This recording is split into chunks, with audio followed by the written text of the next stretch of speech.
চলমান যুদ্ধ পরিস্থিতি নিয়ে নতুন শান্তি প্রস্তাব দিয়েছেন ইরানের সাবেক পররাষ্ট্রমন্ত্রী মোহাম্মদ জাভেদ জারিফ। যুক্তরাষ্ট্রভিত্তিক সাময়িকী ফরেন অ্যাফেয়ার্সে প্রকাশিত এক নিবন্ধে তিনি বলেন, ইরানের উচিত এখনই বিজয় ঘোষণা করে যুদ্ধ থামানোর উদ্যোগ নেওয়া। বর্তমানে তিনি কোনো সরকারি দায়িত্বে নেই, তবে তেহরান বিশ্ববিদ্যালয়ের অধ্যাপক হিসেবে তিনি মনে করেন এই মুহূর্তে সমঝোতা চুক্তি হলে সংঘাত থামানো সম্ভব ও ভবিষ্যতে বড় ধরনের যুদ্ধ এড়ানো যাবে। জারিফের প্রস্তাবের মাঝে কয়েকটি গুরুত্বপূর্ণ বিষয় রয়েছে। প্রথমত, ইরান অঙ্গীকার করবে যে তারা কখনো পারমাণবিক অস্ত্র তৈরি করবে না। আবাসনে আস্থার আদর্শ, নতুন ধরা, নতুন প্রজন্মের নতুন পৃথিবী।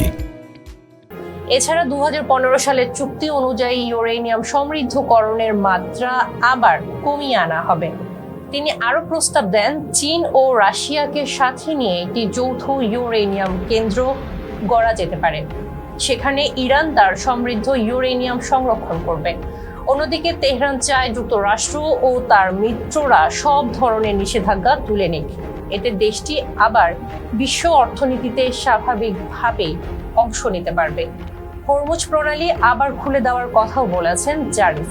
একই সাথে তিনি ইরান ও যুক্তরাষ্ট্রের মাঝে হামলা না করার চুক্তি প্রস্তাব দিয়েছেন। তবে এই প্রস্তাবে যুক্তরাষ্ট্র কিভাবে সাড়া দেবে তা পরিষ্কার নয়। বিশ্লেষকদের মতে এটি বাস্তবায়ন করা সহজ হবে না, তবে শান্তির পথে এটি একটি গুরুত্বপূর্ণ উৎস। ফেস দ্য পিপলের সঙ্গে থাকার জন্য ধন্যবাদ।